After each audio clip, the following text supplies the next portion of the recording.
Stocks மஹாட் சேனலுக்கு வரவேற்கிறோம். இன்று பங்குச் சந்தையில் முக்கியமான செய்திகளை பார்ப்போம்.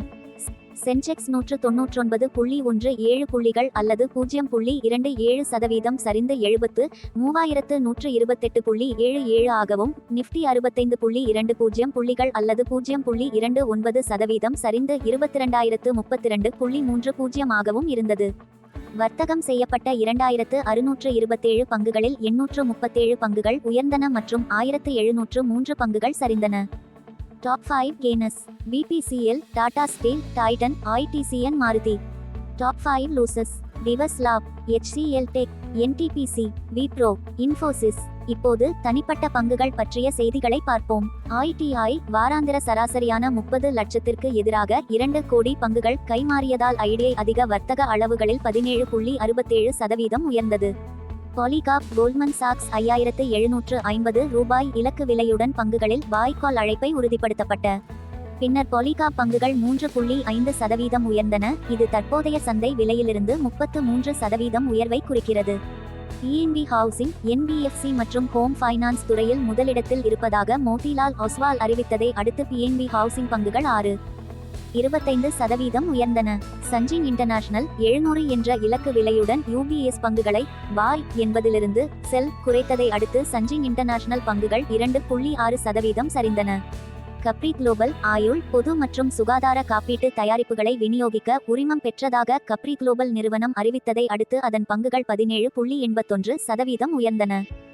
உஷா மார்ட்டின், தாய்லாந்தை தளமாக கொண்ட துணை நிறுவனமான Usha Siam steel industries public company limited, Tesac Usha wire rope company லிமிடெட்டில் 50% பங்குகளை வாங்குவதற்கான ஒப்பந்தத்தில் கையெழுத்திட்டதாக அறிவித்ததை அடுத்து உஷா மார்ட்டின் பங்குகள் 2.71% உயர்ந்தன.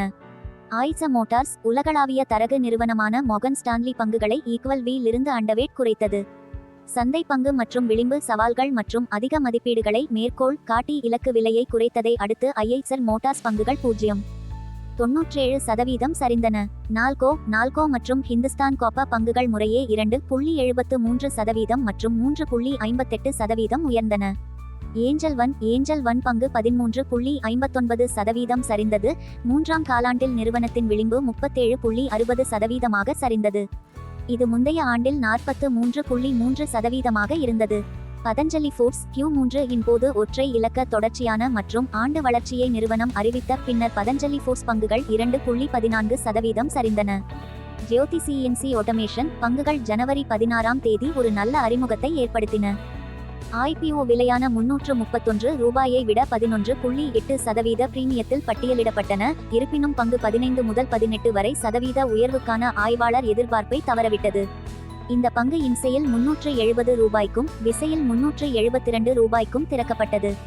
யூனியன் பேங்க் ஆஃப் இந்தியா 1 லட்சம் கோடி சந்தை மதிப்பை தாண்டிய 4வது பொதுத்துறை கடன் வழங்குனராக யூனியன் பேங்க் ஆஃப் இந்தியா மாறியுள்ளது. அதன் பங்குகள் ஜனவரி 1, 2024 முதல் 15% அதிகமாக உயர்ந்துள்ளன. HDFC, Reliance, Bajaj finance. இந்த மூன்றில் ஒன்று 2032ஆம் ஆண்டில் $1 டிரில்லியன் சந்தை மதிப்புடன் இந்தியாவின் முதல் பங்காக இருக்கும் என்று ICICI செக்யூரிட்டிஸ் எதிர்பார்க்கிறது. வீடியோவை பார்த்ததற்கு நன்றி. நாளை சந்தை செய்திகளுடன் மற்றொரு வீடியோவுடன் பார்ப்போம். வணக்கம்.